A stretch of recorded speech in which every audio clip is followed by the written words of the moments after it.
Na semana passada nós ministramos sobre cura da alma. E hoje nós vamos aprofundar um pouquinho mais sobre princípios. Gálatas capítulo 5, verso 1, depois você se assenta. Nós só vamos ler esse versículo, depois você se senta. Só um pouquinho de pé. Gálatas capítulo 5, verso 1. Diz assim a palavra de Deus, já está projetado ali. Para a liberdade foi que Cristo vos libertou, diga amém. Permanecei, pois firmes, e não vos submetais de novo a jugo de escravidão. Vamos ler de novo isso aí? Vamos a sua voz, já.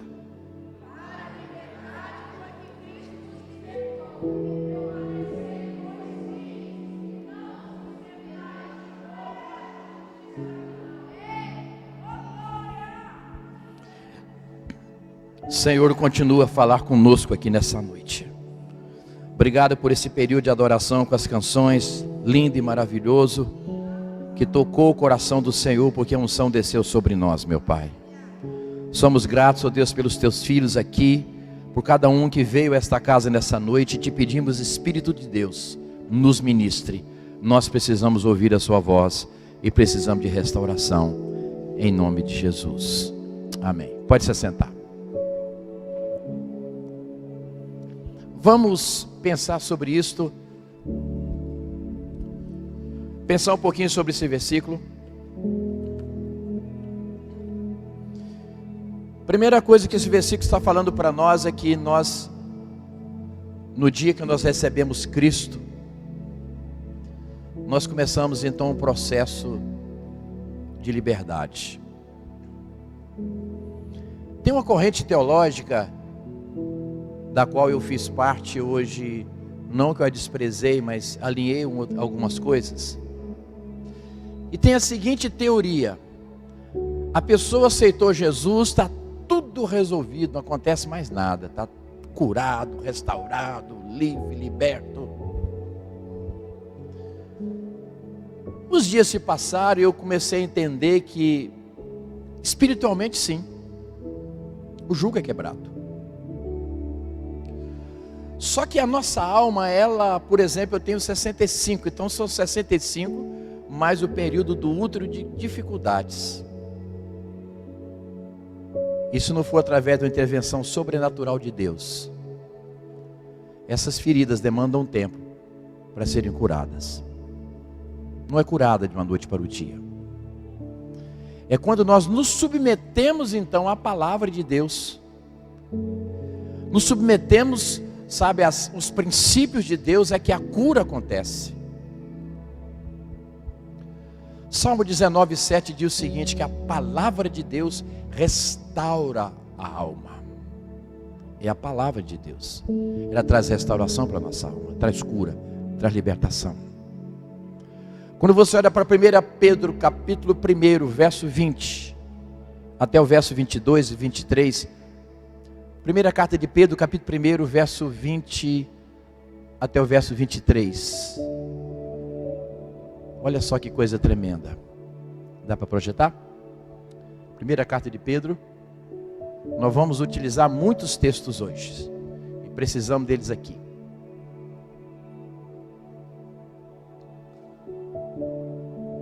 Abra aí sua Bíblia. Primeira carta de Pedro, capítulo 1.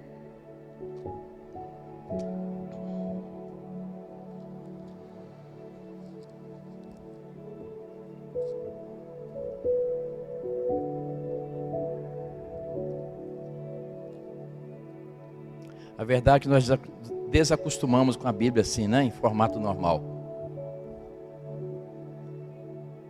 Verso 22, para sermos mais concisos. Verso 22, primeira carta de Pedro. Diz assim: tendo purificado a vossa alma, então a alma é purificada, pela vossa obediência à verdade. Que é a verdade? Jesus, não é isso? Eu sou o caminho, a verdade e a vida. João 14:6. Tá. O que tem a ver Jesus então aqui? Porque Jesus também ele é a palavra. Ouviu isto? Jesus ele é a palavra. Apocalipse 19:13. Ali diz que Jesus ele é a palavra. Então nós podemos concluir aqui: tendo purificado a vossa alma pela vossa obediência à verdade, que é a palavra, que também é Jesus, tendo em vista o amor fraternal não fingido, amai-vos de coração uns aos outros ardentemente, pois fostes regenerados não de semente corruptível, mas de incorruptível, mediante a palavra de Deus, a qual vive e é permanente. Então a palavra, ela é que restaura, regenera, cura, transforma, liberta. Ok. Mas aí vem o discurso contrário. 2 Coríntios 5:17 diz o seguinte: quem está em Cristo, nova criatura é. As coisas velhas se passaram, eis que tudo se fez novo.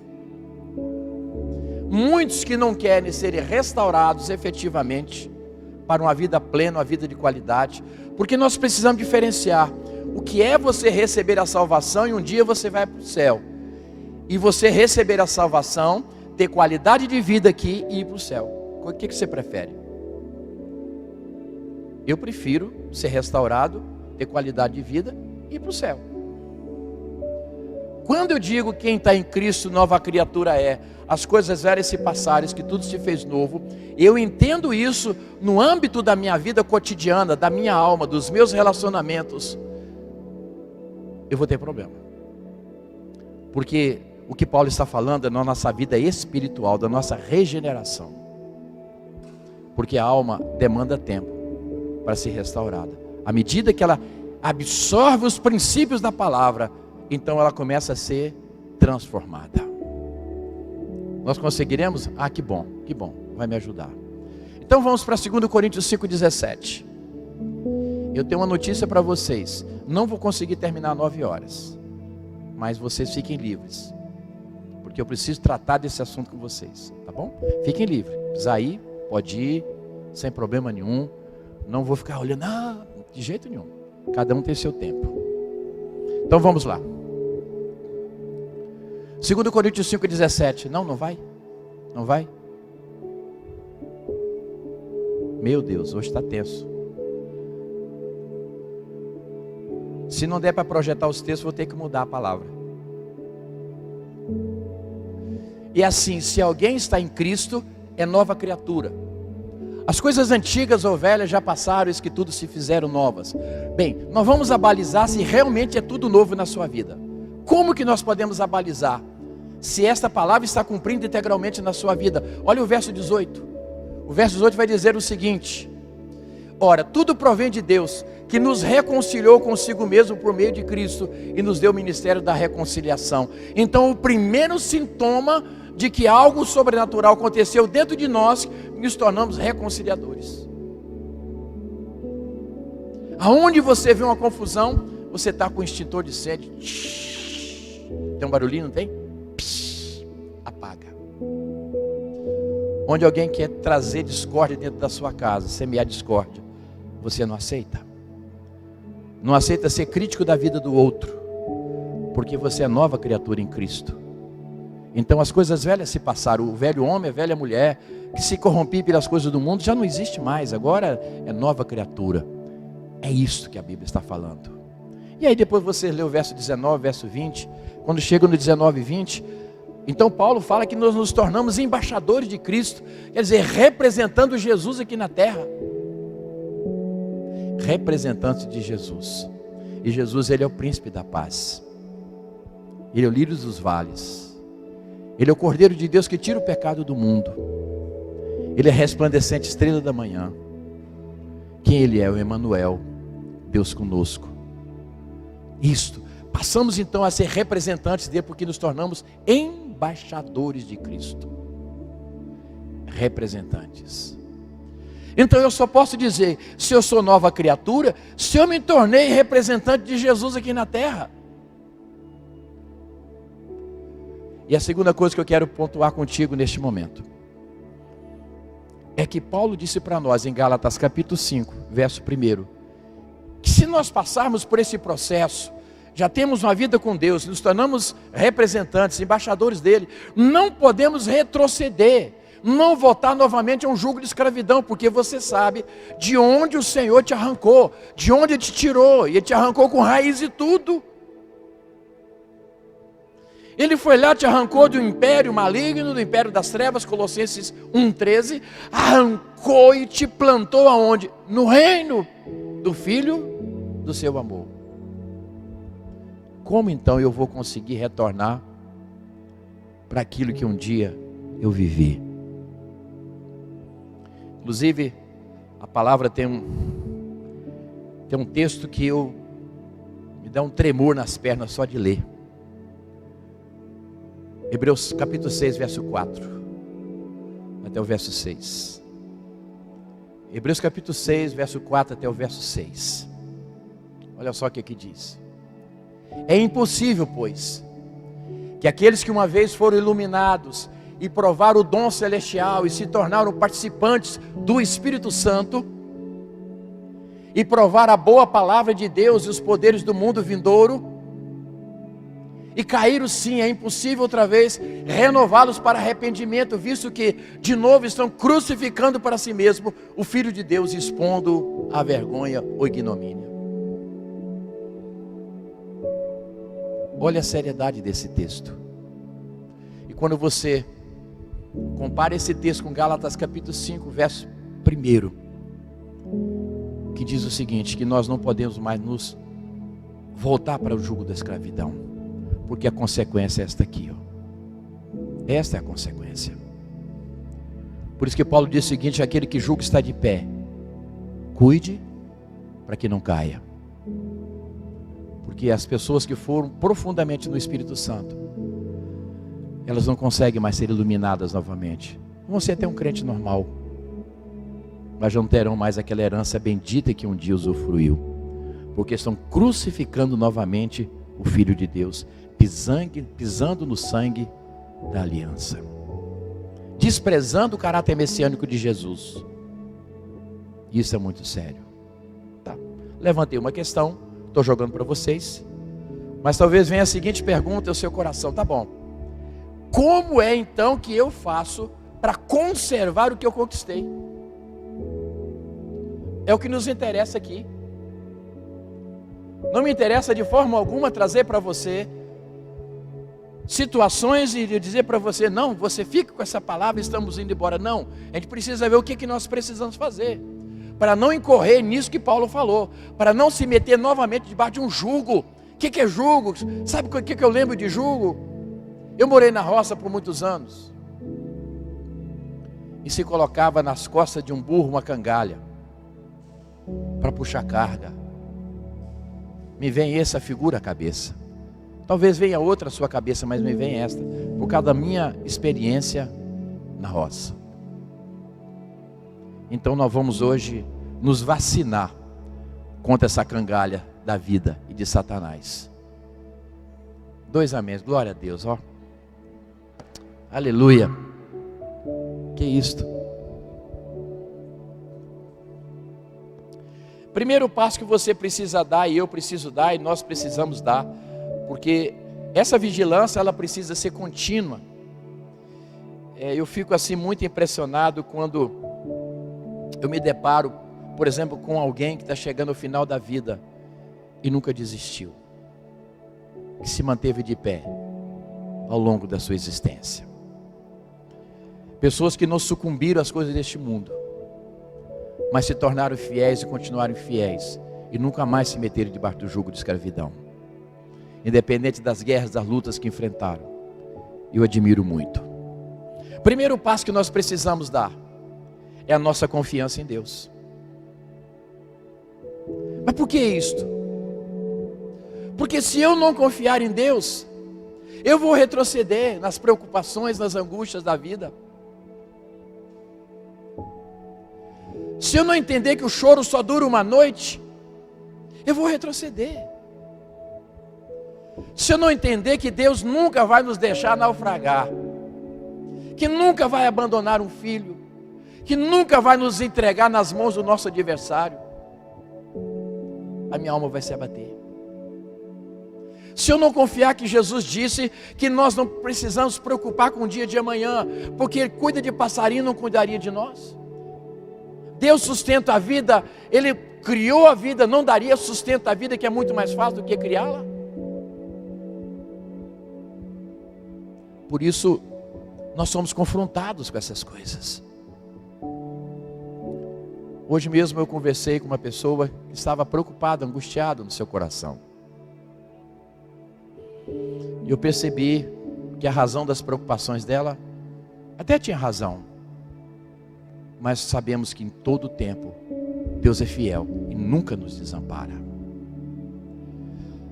O ser humano tem uma necessidade de controle. Quem aqui pode controlar a respiração? Quem aqui pode controlar o amanhã? Quem aqui pode controlar as circunstâncias da vida? Ninguém pode fazer isso. Mas o que eu e você precisamos guardar é o que a palavra diz, que eis que eu estou convosco todos os dias até a consumação dos séculos. Jesus está falando o seguinte: independente do que você viva, independente do que você faça, passe, eu estou com você todos os dias. Lá em Hebreus 13 diz que eu sou o mesmo ontem, hoje, sou eternamente, eu não mudo. Então Jesus não muda, a sua atuação não muda. Então essa sensação de desamparo que o ser humano vive, inseguro pelo amanhã, inseguro por tantas coisas, deveria em algum momento da sua vida sentar-se e lembrar de que até aquele momento Deus foi fiel e cuidou de todas as coisas, que nunca abandonou, que nunca nos desprezou, nunca nos descartou, porque Ele é fiel. Na sua oração sacerdotal de João 17, ele disse para o Pai: nenhum dos que o Senhor me deu se perderá, ninguém. O diabo não arrebatará ninguém. A grande questão, por onde então o adversário tem afrontado o povo de Deus? Pela insegurança, tem afrontado pela angústia, tem afrontado pela ansiedade, tem afrontado pelo medo, tem afrontado pela necessidade de controle, e nós não controlamos nada. E Pedro disse em 1 Pedro 5,7, lançando sobre ele toda a vossa ansiedade, porque ele tem cuidado de vós. Preste atenção nesse versículo. Quando você olha para esse texto, quando você pega a segunda parte do versículo, porque Ele tem cuidado de vós. O cuidado de vós não vem antes, vem depois que você lançar a ansiedade sobre Jesus. Presta atenção nisso. Jesus não vai cuidar de ninguém que se não lançar a ansiedade sobre Ele. Primeiro você lança a ansiedade, você decide entregar a ansiedade, decide, lançando, uma decisão de lançar sobre Ele, entregar a Ele a ansiedade, e então Ele entra cuidando. Por isso, a alma humana tem sido um algoz, que nós temos que enfrentar todos os dias, todos os dias. Eu tenho certeza que grande parte de nós que estamos aqui, em algum momento da vida já acordou de madrugada, preocupado por tantas coisas deste mundo. E aí me faz lembrar de Marta e Maria, quando Jesus disse: Marta, Marta, se aquieta, porque a melhor parte de Maria está usufruindo. Sabe o que Maria estava fazendo? Não era desqualificando Marta de forma nenhuma, mas Maria está dizendo, Jesus estava dizendo o seguinte, através da atitude de Maria: ela confia, ela descansa, ela sabe que pode descansar. Vamos a Jeremias capítulo 17, verso 5. Vamos ver o que diz essa palavra. Jeremias 17, 5.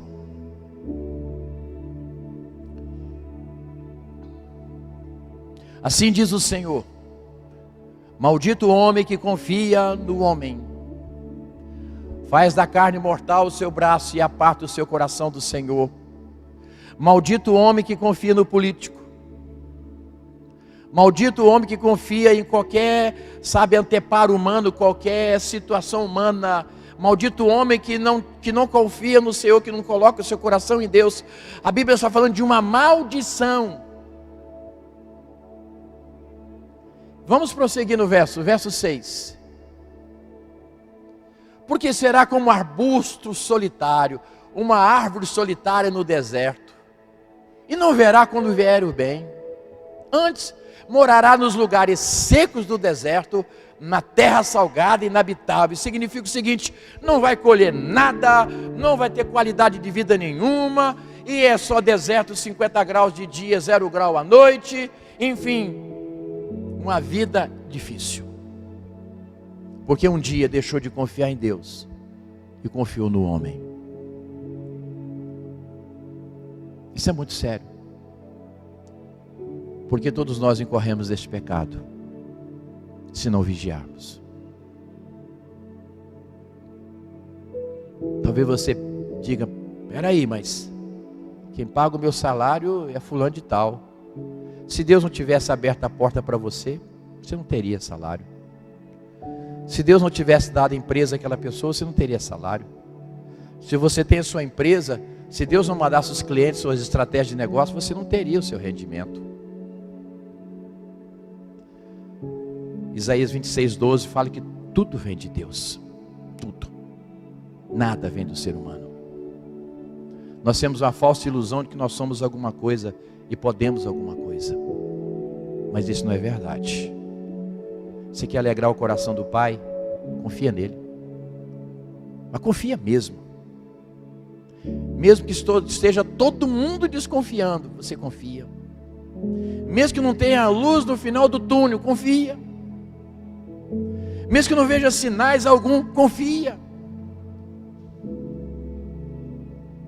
É isso que Ele espera de nós. Em Jeremias capítulo 17, verso 7, ele continua falando agora, fazendo um paralelo do que confia e do que não confia em Deus. O 5 e o 6 é um maldito porque não confiou em Deus. Agora, quando chega o 7, bendito o homem que confia no Senhor e cuja esperança é o Senhor. Não tem outra esperança a não ser Ele. E aí o verso 8 vai completando. Vocês vão ler o verso 8, porque essa palavra é para mim e para você. É uma só voz. Já.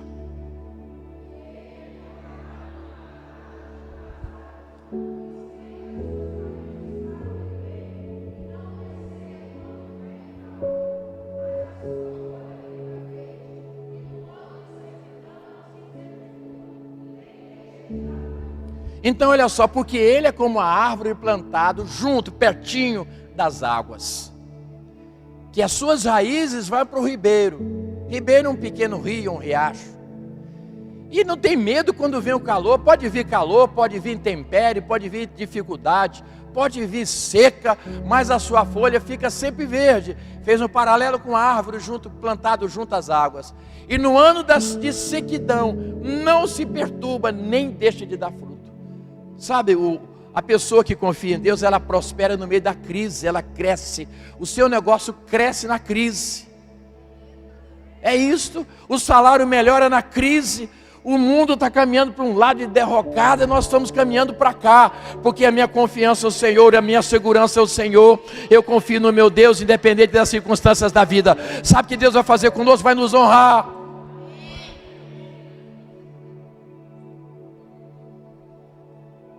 Se Deus é tremendo, né? Sabe quuma das razões da minha confiança em Deus? Eu sei que eu preciso melhorar muito. É porque eu sou a 4ª geração que sirva o Senhor, pelo menos que eu consegui mapear. O Davi é 5ª geração, a Maíra. A Isa já é a 6ª geração. É uma longa experiência. Alice, perdão.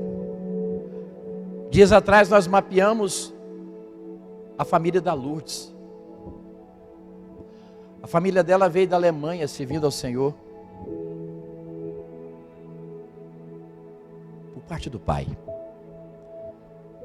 Os antecedentes dela são dos fundadores do Domingos Martins. Eles vieram da Alemanha servindo ao Senhor. Nós conseguimos mapear isto. Está escrito essa história. Vieram servindo ao Senhor. Então, ela tem um legado familiar pela experiência de vida. O Davi já está vivendo comigo já há 26 anos, ele vai fazer daqui a pouquinho, esse mês. Semana que vem, dia 26, né, Davi? 26 anos, servindo ao Senhor. Então, esse tipo de coisa, quando nós temos experiências com Deus, a nossa fé é enraizada. É como sabe, como a casa que é plantada ou construída sobre a rocha. Olha só que está em Mateus capítulo 7, verso 24 até o verso 27. Vou fazer o seguinte trato com vocês. São 7 tópicos aqui. Estou no primeiro. Na hora que der o horário de vai embora, quarta que vem a gente continua. Tá bom assim? Combinado dessa maneira? Para ninguém ficar cansado. Mas vamos explorar tudo que o texto nos dá. Todo aquele, pois, que ouve essas minhas palavras, as pratica, será comparado a um homem prudente, que edificou a sua casa sobre a rocha. Quem é a rocha na palavra? Jesus, Ele é a rocha.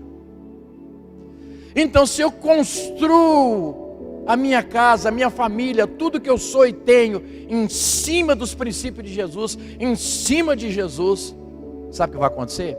Vamos prosseguir.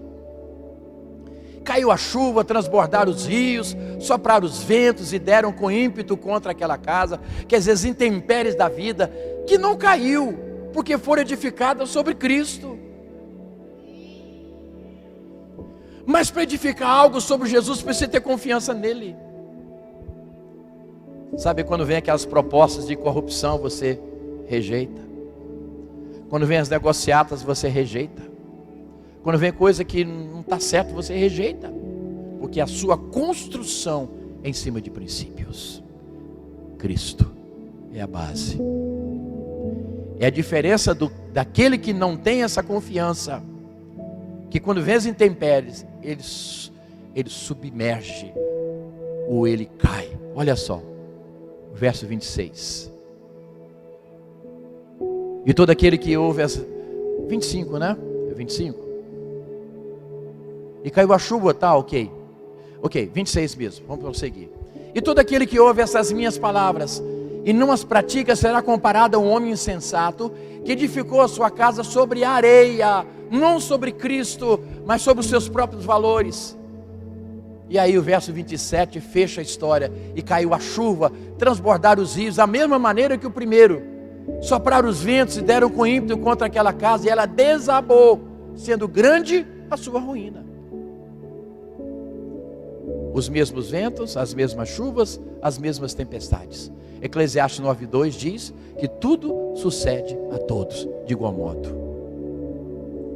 Vamos lá, Eclesiastes 9:2 diz isto: tudo sucede a todos.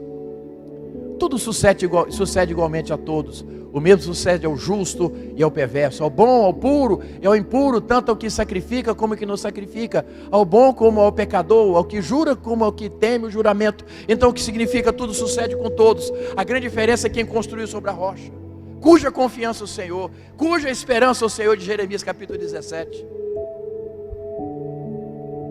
Porque ele será como aquela árvore plantada junto a ribeiros, que a raiz vai lá na água. Pode vir a sequidão, pode vir situações, as folhas continuam verdes.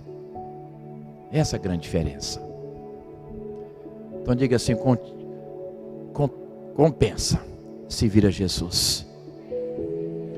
Mas não pode servir Jesus de longe. Presta atenção nisso.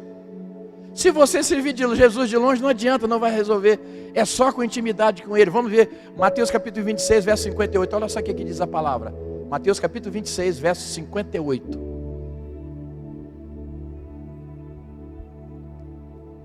Mas Pedro o seguia de longe, até o pátio do sumo sacerdote, quando Jesus estava sendo julgado.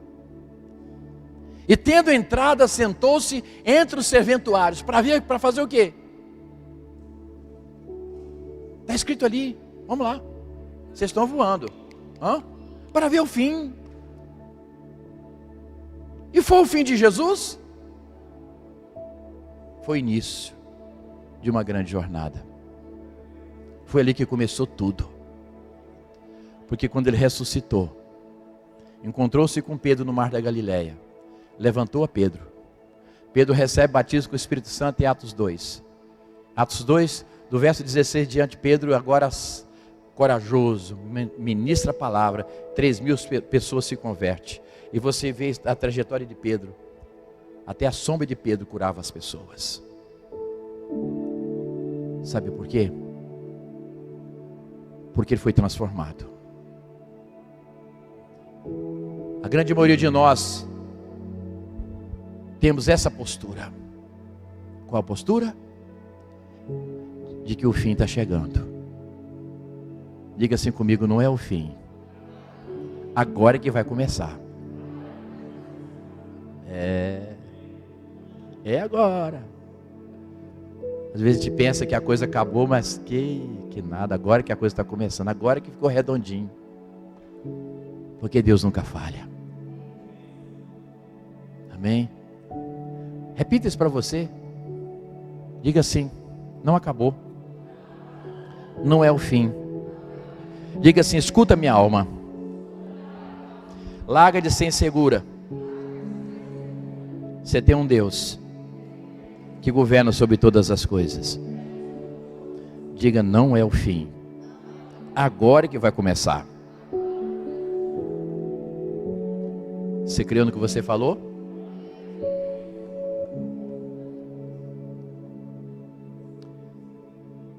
Deixa eu puxar a memória de vocês. Qual foi o primeiro versículo que nós lemos?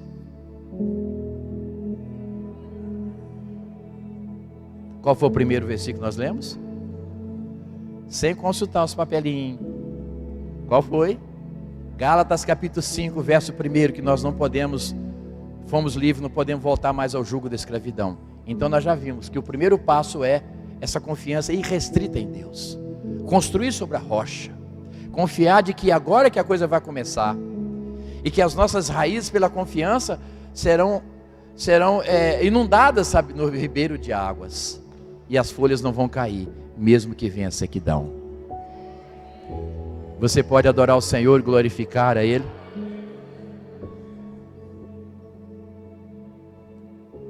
O segundo passo para não retrocedermos, mas continuarmos a crescer em Deus, é guarde a sua palavra. Guarde a sua palavra.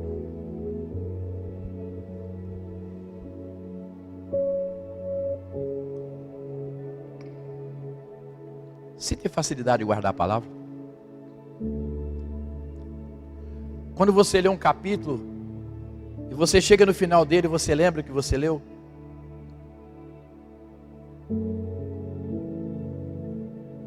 Você retém a leitura? Você leu e você consegue entender o que você está lendo? Quantas vezes você já leu a Bíblia capa a capa? Não responda para mim, para você. Quantas vezes? Qual a sua dedicação aos princípios? Hebreus 4,12 diz que esta palavra que nós temos hoje, que não está longe de nós, ela é aquela que separa, faz a divisão entre alma e espírito. É que traz discernimento, que traz orientação. Ela é viva e eficaz. Ela é como uma espada de 2 gumes que penetra até a divisão da alma e do espírito e é apta para discernir as intenções do coração. Isso é a palavra. Sabe, nós não podemos sermos aqueles que só se alimenta porque alguém pregou e vai lá para a televisão e olha alguma coisa. Não, você precisa ler e muitas vezes, e ler de novo, e ler mais uma vez, pesquisa, sabe, busca um versículo, medita nele, deixa a palavra entrar, ela vai remover entulhos da sua alma, e ela vai trazer lâmpada para os seus pés e luz para os seus caminhos. Diz o Salmo 119, verso 105. O Salmo 119, verso 25, olha só que coisa tremenda. Salmo 119, verso 25. A minha alma está apegada ao pó, lá embaixo. Mas sabe o que acontece? A tua palavra nos dá vida, nos tira da morte. Eita! E eu vou te falar como é que você vai sair daqui dessa casa nessa noite. Você pode ter chegado aqui preocupado ou preocupado, angustiado ou angustiada. Você vai sair livre e leve deste lugar. E eu não tenho nada a ver com isso, é a palavra. Sou apenas porta-voz, a palavra não é minha, a unção não é minha, vocês não me pertencem, a igreja não é minha, nada me pertence. Tudo de Jesus, a palavra é dele. Mas eu transmito para você. E ela liberta. Salmo 119, verso 50, olha só que coisa tremenda. Salmo 119, 50. O que me consola na minha angústia é isto, que a tua palavra me vivifica. Você já prestou atenção que a angústia é um sentimento de morte? Como se estivesse morrendo, mas quando você mergulha na palavra, a vida volta. Por causa dela, a palavra de Deus. E aí tem muito mais outros versículos dentro do Salmo 119 e outros, sabe, que fala sobre essa palavra bendita e maravilhosa, que é luz, é lâmpada, é sal, ela é tudo, porque ela é o próprio Jesus, em Apocalipse capítulo 19, verso 13. Mas eu quero ainda analisar com você, vamos para Provérbios capítulo 4. Verso 20 em diante. Vamos ver, Provérbios 4, 20 em diante. Filho meu, atenta para as minhas palavras. Aos meus ensinamentos inclina os ouvidos. Sabe aquela coisa de prestar atenção? Eu gosto muito dessa questão de inclinar os ouvidos para aprender. Isaías 55, 3 diz: inclinai os vossos ouvidos e vinde a mim e ouvi, e a vossa alma viverá. Porque convosco farei uma aliança perpétua, dando a vocês as beneficências que dei a Davi. Quando se inclina o ouvido para ouvir, inclinai os vossos ouvidos e vinde a mim e ouvi, e a vossa alma viverá. Porque com vocês eu faço uma aliança perpétua, dando-vos as firmes beneficências que eu concedi a Davi. Eita! Isaías 55, 3. Projeta lá que o povo gostou do versículo. Vai lá. Isaías 55, 3. Eita, depois nós voltamos para Provérbios capítulo 4. Bendito é o nome do Senhor. Que unção gostosa, né? Inclinai os vossos ouvidos e vinde a mim. Ouvi e a vossa alma viverá. Porque convosco farei uma aliança perpétua, que consiste nas fiéis misericórdias prometidas ou beneficências prometidas a Davi. Vamos ler para nunca mais se esquecer desse texto? Vamos a sua voz, já.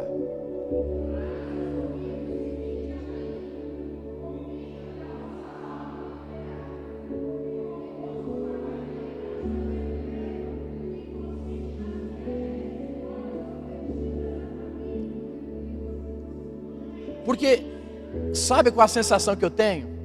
De inclinar o ouvido é prestar atenção. Não é meramente uma palavra que ouve, entra no ouvido e sai no outro, mas é prestar atenção. É isso que Isaías está falando. É a mesma coisa de Provérbios capítulo 4, no verso 22. Vamos ver. Verso 20 em diante. Provérbios 4, 20. Santo é o nome do Senhor. Filho meu, atenta para as minhas palavras, quer dizer, inclina os seus ouvidos a ouvir. Aos meus ensinamentos, inclina os ouvidos. Não foi isso que nós vimos aí, 55:3? Exatamente isso. Vamos para o verso 21. Verso 21, agora vocês leem, mas leem prestando atenção. Já.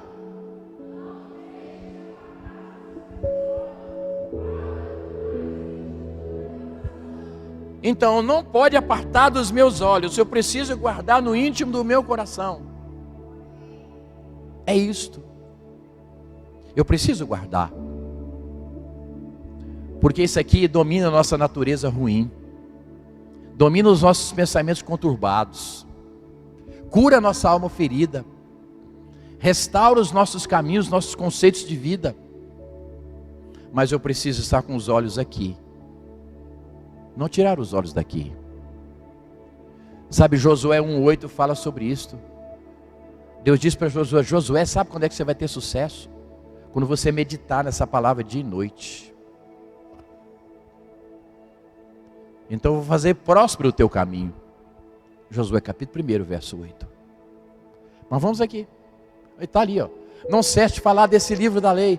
Antes medita nele dia e noite, para que tenhas cuidado de fazer segundo tudo quanto nele está escrito. Andar por aqui, não pela nossa alma, mas pelo que está escrito. Então farás prosperar o teu caminho, serás bem sucedido. Sabe por que às vezes não prosperamos? Porque não andamos por aquilo que está escrito. Voltemos para Provérbios capítulo 4, verso 22. Olha só que coisa tremenda. Provérbios 4, 22. Está falando da palavra que inclina o ouvido, porque são vida para quem os acha e saúde para o seu corpo. Então você quer ter saúde? Deixa a palavra de Deus entrar. Porque Provérbios 17 e 22 diz que a tristeza seca os ossos, mas a alegria formoseia o rosto. Onde é que nós tiramos a tristeza? Pela palavra. Onde é que nós achamos alegria? Na palavra. Então a formosura do rosto e ossos saudáveis é a palavra. Saúde para o corpo. Provérbios capítulo 17, verso 22. Então vamos lá. Está ali, ó. O coração alegre é bom remédio, mas o espírito abatido faz secar os ossos. Isso aqui é um remédio maravilhoso. Bíblia de manhã, de meio-dia, de tarde e de noite. E aí, os nossos pensamentos não vão mais descer. O grande problema, sabe o que é? O bombardeio das coisas da terra são tão grandes. Se nós não vigiarmos, a angústia toma a nossa alma. Olha só que está em Isaías 8, 22. Depois nós retornamos aqui. Isaías capítulo 8, verso 22. Olha só o que diz. Olharão para a terra, ao invés de olhar para o céu. Com a instrução do Salmo 121. Eleva os meus olhos para a terra, de onde vem meu socorro ou não? Eleva os meus olhos para os montes, de onde me virá o socorro, porque o meu socorro vem do Senhor que fez os céus e a terra. Não deixará vacilar o teu pé, aquele que te guarda não tosquenejará. E assim sucessivamente o Salmo 121. Mas o que acontece? O ser humano se esquece disto, retrocede e começa a olhar para a terra. E quando se olha para a terra, eis aí angústia, escuridão, sombra de ansiedade, e serão lançadas nas densas trevas. E aí? Sabe qual a proposição do Senhor? Deuteronômio 30, 19 diz o seguinte: eu tomo hoje os céus e a terra como testemunha contra vocês, que eu tenho te proposto a vida e a morte, a bênção e a maldição. Escolhe pois a vida para que viva tu e a tua descendência. É isso que Deus quer para nós. Está ali, ó. Os céus e a terra tomo hoje por testemunha, porque eu tenho te proposto a vida e a morte, a bênção e a maldição. Escolhe pois a vida para que vivas tu e a tua semente. Onde está a vida? Jesus disse: eu sou o caminho, a verdade e a vida. Ele é a rocha. Quando nós estamos escolhendo a vida, que é Jesus, nós escolhemos a bênção, o caminho da bênção e não da maldição. Volte para capítulo 4 de Provérbios, verso 22. Capítulo 4, verso 22 de Provérbios. Porque são vida para quem os acha e saúde para o seu corpo. E aí quando chega o verso 23, agora ele começa a tratar da nossa alma, sobre tudo que se deve guardar. Guarda o coração, guarda a sua vida emocional, guarda a sua vida espiritual, porque dele procedem as fontes ou as saídas da vida, dependendo da tradução. E aí vocês vão até o verso 27, que esse texto, ele é maravilhoso. Então qual é o primeiro passo para não retroceder? Diga assim: confiança em Deus. Confiança em Deus. Confiança na palavra. Ok. Vamos para o terceiro. O nosso terceiro passo é: confessa as suas faltas aos outros. Eita, aí começa a pegar. Confessa as suas faltas aos outros. Deixa eu colocar algo para você aqui, para você pensar sobre isto. Quando a pessoa peca, e ela chega diante de Deus e confessa, ela é restaurada. Vocês querem ver o princípio? Provérbios 28, 13. Vamos ver. Provérbios capítulo 28, verso 13. Aquele que encobre ou esconde os seus pecados nunca prospera, mas o que confessa e deixa alcança misericórdia. Ok. Confessou, deixou, alcançou misericórdia da parte de Deus. Tá. Esse é o primeiro princípio estabelecido. Vamos para 1 João capítulo 1. 1 João 1, 7. 1 João 1, 7. Ok? Se andarmos à luz, como Ele na luz está, temos comunhão um com os outros. O sangue de Jesus Cristo, seu Filho, nos purifica de todo pecado. Porque o verso 8 diz o seguinte: se nós dissermos que nós não temos pecados, nos fazemos mentirosos, somos mentirosos, e o amor de Deus não está em nós.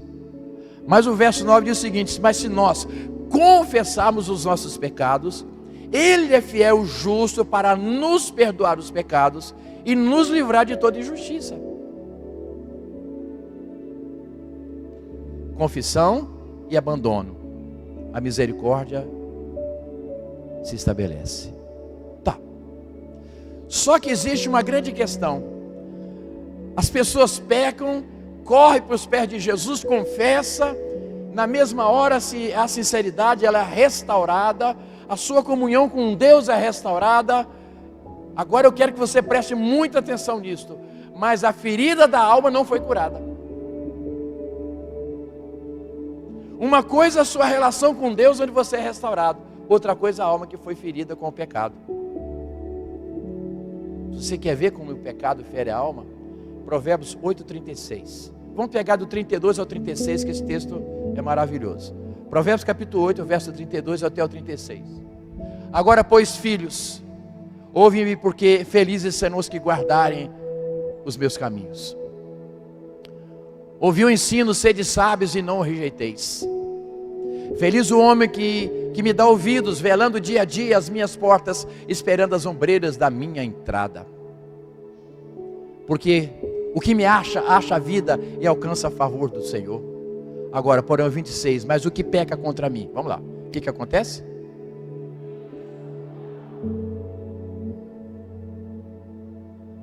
Parou aí? Hã? Vamos lá, vamos a sua voz, me ajude aí, participe comigo lá. Vamos lá, uma vez, já.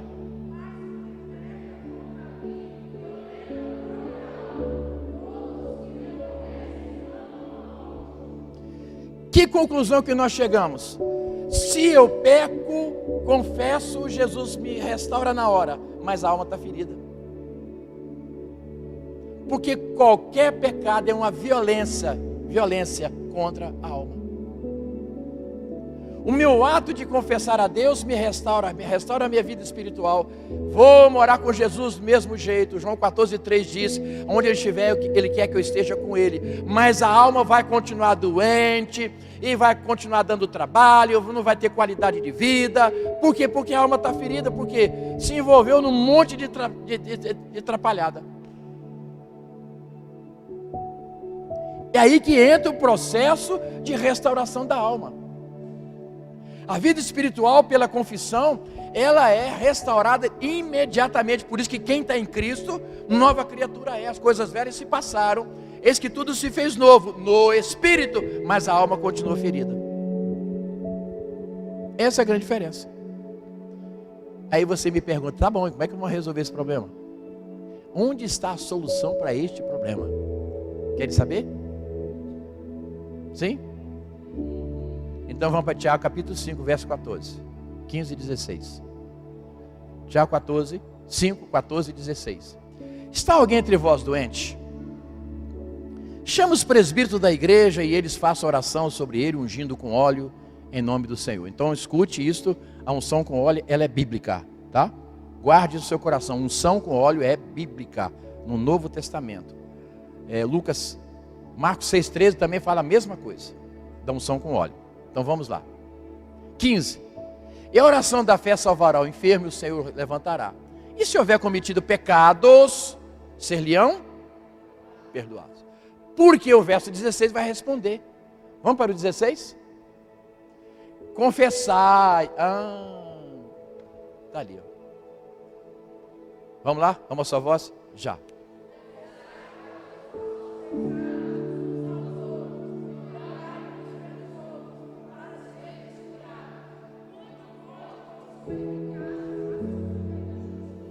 Então, para ser curado, ser restaurado, é somente através da confissão.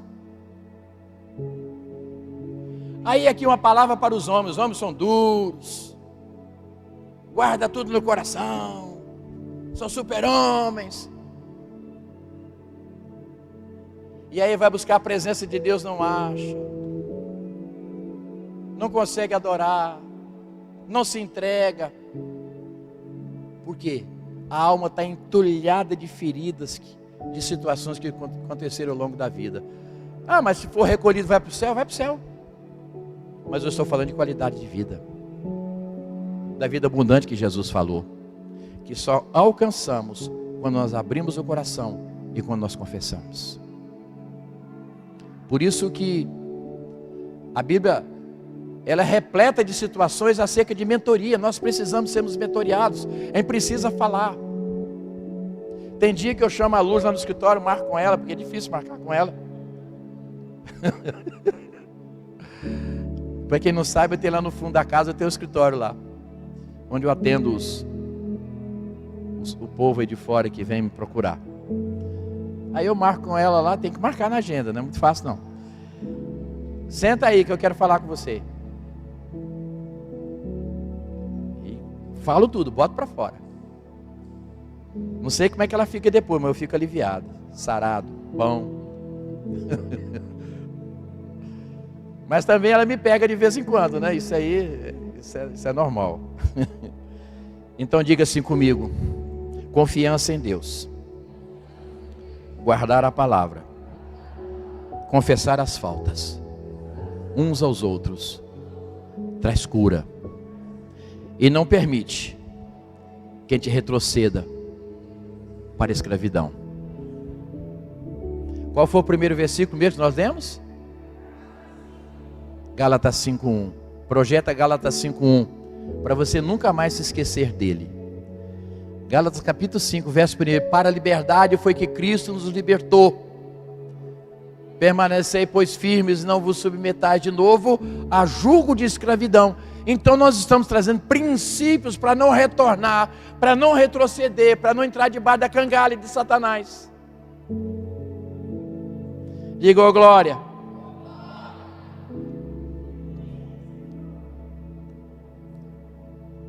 Vocês me dão mais 10 minutos? Sem murmuração e sem reclamação? Então vai dar para terminar. Quarto passo para não retroceder é ajustar a linguagem. Eita, isso aqui, meu Deus do céu, crente é pego por isso aqui. Fala demais, fala na hora errada, critica, murmura, reclama, fala do irmão. Ou eu estou no lugar errado? Tem um ditado seguinte, que crente não bebe, não fuma, mas fala e come. Não é verdade? Então tá. Falando essas bobagens, eu gosto de estar transmitindo a nível. Então o povo aí que está assistindo aí a nível de Brasil, tem gente de Portugal, para todo lado assistindo isso aí. Então, não leva em conta. Então nós vamos lá, vamos ver. Vamos para Provérbios capítulo 12, verso 18. Eu tenho alguns versículos anotados aqui. Provérbios 12, 18. Alguém há cuja tagarelice é como pontas de espada. E aí? Mas a língua dos sábios é medicina. Por que Salomão falou isto? Então a tagarelice é ponta de espada que fere os outros. Mas a sabedoria é medicina. Vamos fazer um paralelo com o que Isaías falou. Isaías capítulo 50, verso 4. Vamos lá. Vamos mudar a nossa postura a partir de hoje. Isaías capítulo 50, no verso 4, ela vai fazer um paralelo, esse versículo vai fazer um paralelo exatamente com este aqui, em que a língua dos sábios é medicina. Agarrou aí de novo? Isaías 54. O Senhor Deus me deu língua de eruditos, não língua que fere, ponta de espada, mas língua de sábio. O Senhor Deus me deu língua de eruditos, para que eu saiba dizer boa palavra ao cansado. Não ferir ao cansado, mas boa palavra. Ele me desperta todas as manhãs, desperta-me o ouvido para que eu ouça como os eruditos. Então ele me fala aquilo que eu preciso ministrar ao outro. Língua de erudito, não ponta de espada.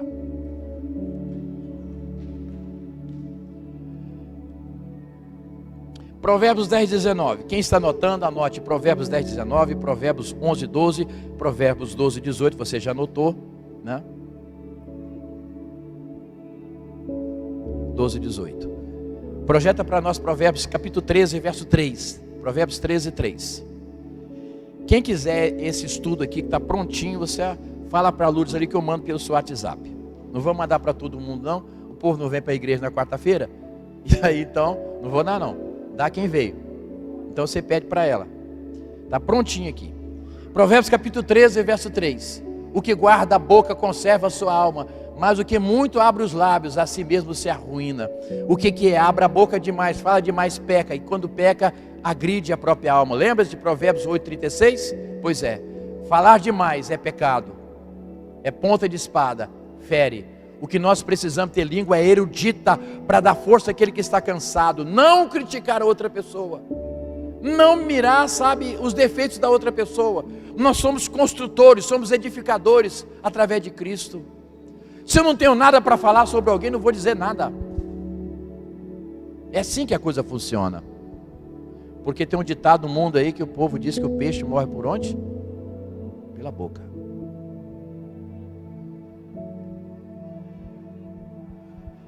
Provérbios 17, 28. Vamos só citando, você vai projetando aí para a gente adiantar. Provérbios 17, 28.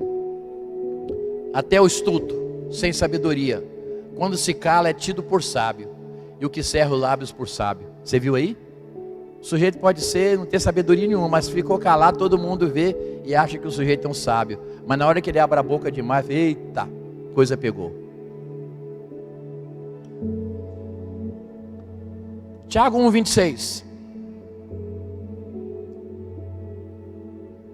Tiago capítulo 1, verso 26. Se alguém supõe ser religioso, deixando de refrear a língua, antes enganando o próprio coração, a sua religião é vã. Falador não é nada. Mas veja bem, falar a palavra de Deus você pode. Estou falando de coisa que não tem qualquer significação. E aí você anota aí, nós vamos adiantar, não vamos ler. Tiago capítulo 3, verso 5 até o verso 9. Tiago 3, de 5 a 9. 1 Pedro 3, 10. Esse nós vamos ler. Primeira carta de Pedro, capítulo 3, verso 10. Vamos lá. Pois quem quiser amar a vida. Eita, vamos lá. Vamos a sua voz já.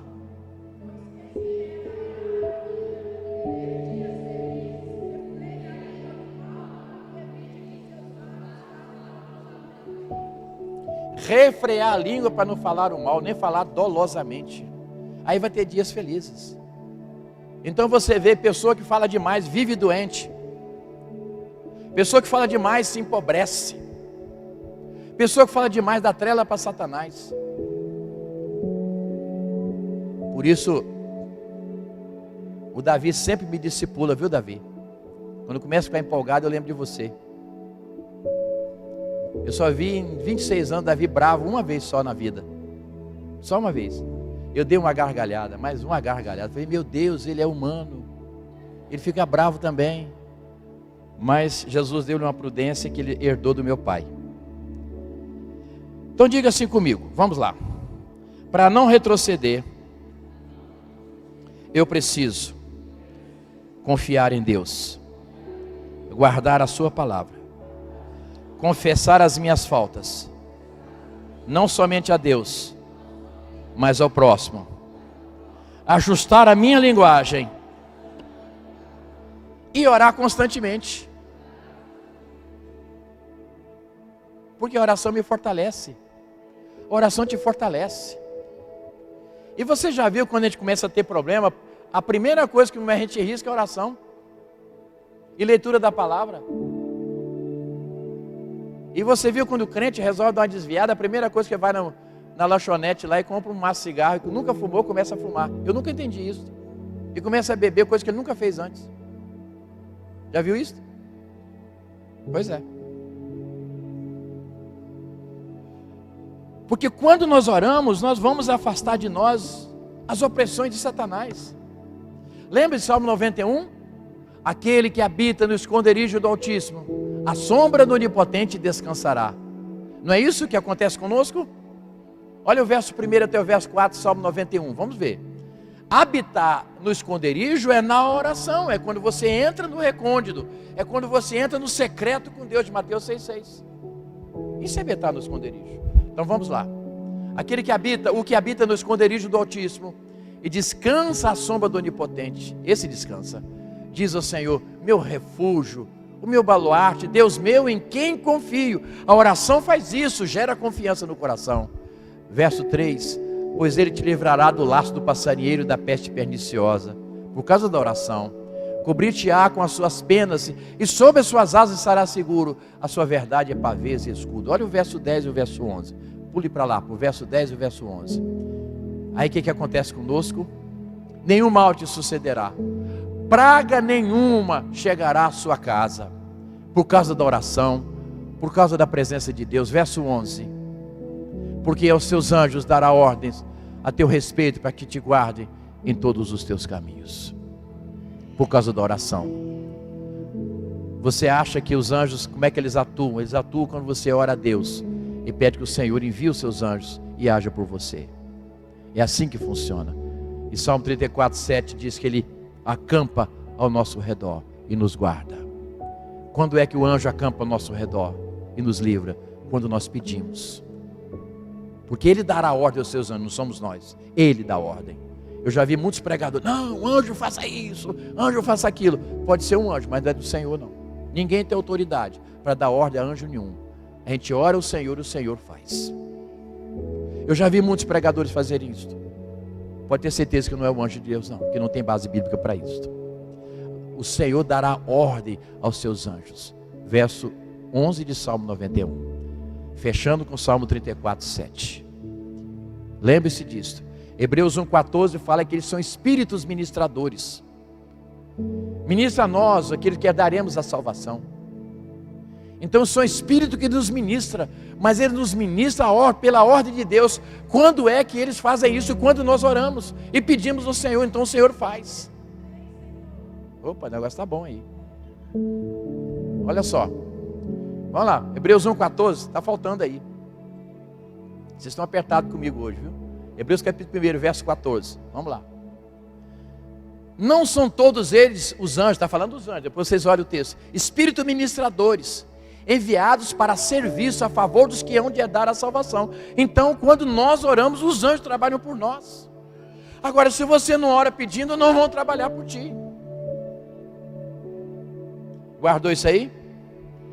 Então diga assim, a oração é o segredo. Vamos para o Salmo 66, para nós adiantarmos, verso 16 até o verso 20. Salmo 66, do 16 ao 20. Olha só que coisa tremenda. Vinde ouvir todos vós, que temeis a Deus, e vos contarei o que tem Ele feito por minha alma. Eita, que coisa linda, né? Eu sou apaixonado pelo Senhor. A Ele clamei. Como é que nós clamamos? Com oração, com a boca, com a língua o exaltei. Eita, clamou, ele orou e adorou. Viu, Davi? Mais um princípio da sala de oração. Ele clamou e adorou. Vamos lá, prossiga. Se eu no coração contemplar a vaidade, o Senhor não me teria ouvido. Prossiga. Entretanto, Deus me tem ouvido e tem me atendido a voz da oração. Então Ele me ouve e me atende. Bendito seja Deus, que não me rejeita a oração, nem aparta de mim a sua graça. E sabe o que acontece conosco? Oramos pouco. Nós somos a geração que menos ora, porque confiamos na força do braço. E outra coisa, a questão do controle. Quando você ora, você tira o controle das suas mãos e deixa no controle de Deus. E as pessoas querem controlar tudo e acham que vão resolver pela força do braço, e não vai. Bendito é o homem que confia no Senhor, cuja esperança é o Senhor. Jeremias capítulo 17, verso 7 em diante. Amém? E por último, observa as instruções de Deus. Então, mediante tudo isso agora, Deus tem instruções para nós. Porque o Senhor deve continuar concedendo saúde e prosperidade, se você insistir em violar suas leis. Vocês querem ver isso? Salmo 127, 1 e 2. Vamos ver. Salmo 127, 1 e 2. Se o Senhor não edificar a casa, é Ele que edifica, em vão trabalha os que edificam. Se o Senhor não guardar a cidade, em vão vigia a sentinela. Olha o verso 2, presta atenção. Inútil vos será o quê? O que é inútil?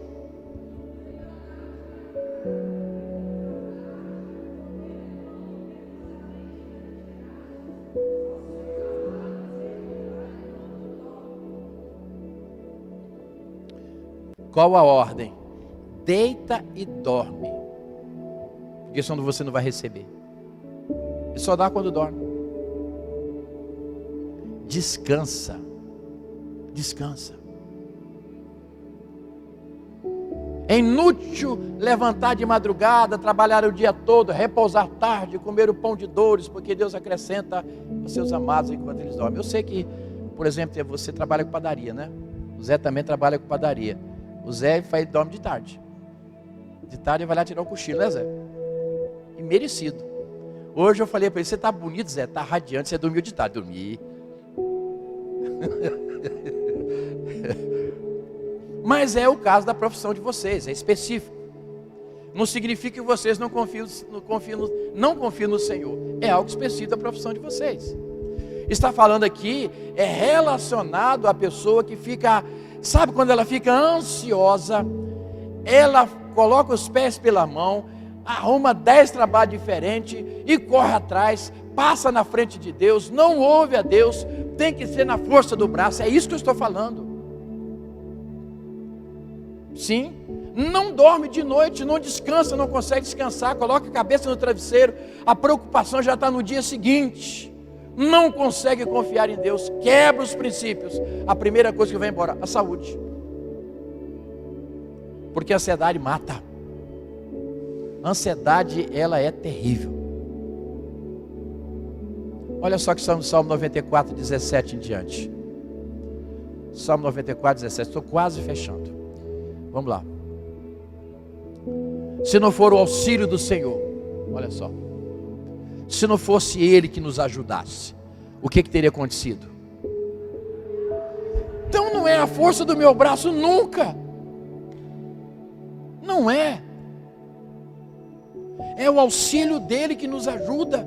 Ele nos ajuda, auxilia. Já imaginou o Deus Criador dos céus e da terra nos ajudando, auxiliando, nosso auxiliar? Misericórdia, o que é isso? Eu tenho temor de falar um negócio desse. Temor. Aí prossegue. Quando eu digo, resvala-me o pé, a tua benignidade, Senhor, me sustém. Senhor, eu estou caindo, então Ele nos segura. Verso 19. Nos muitos cuidados, esse cuidado aqui é ansiedade. Tem uma tradução que fala, ansiedade, que dentro de mim se multiplicam, as tuas consolações me alegram a alma. O que nós temos que fazer? Correr para os pés dele. Sabe, largar de ser durão, achar que nós somos alguma coisa, nós não somos nada. É Ele, por causa dele e por Ele é que nós estamos aqui. Sabe, Paulo teve uma das manifestações mais lindas que eu já vi. Me parece que é Romanos 11:33. Confira se é isto. Romanos 11:33. Muito tempo que eu não leio esse versículo.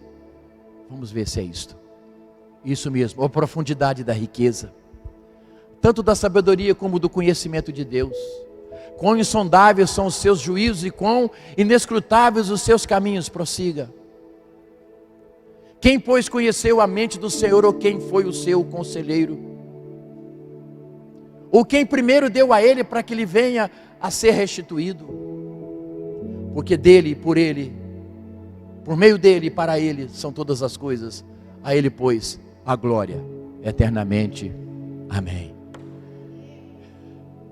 Diga somente o Senhor. Eu quero também te lembrar algo. Por que você precisa respeitar as leis de Deus? 1 Coríntios 3, 16, 17. Vamos ver isso.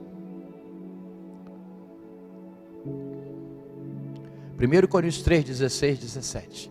Não sabeis que sois santuário de Deus? E que o Espírito de Deus habita em vocês, quer dizer, em nós? Já imaginou? Deus, Criador dos céus e da terra, habita no nosso espírito. Somos templo dele. Isso é um privilégio. Agora a coisa séria está no 17. Vamos ler o 17? Vamos só voz, já.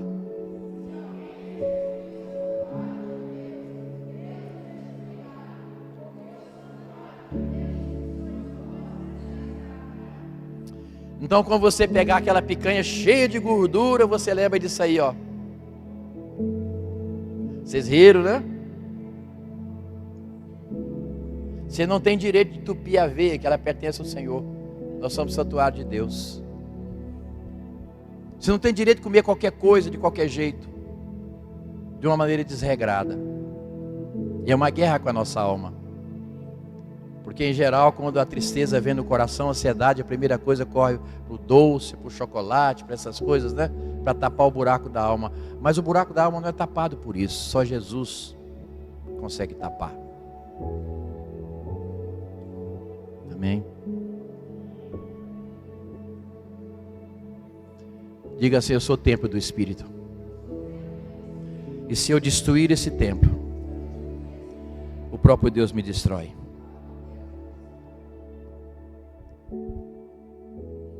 E aqui tem muitas outras coisas.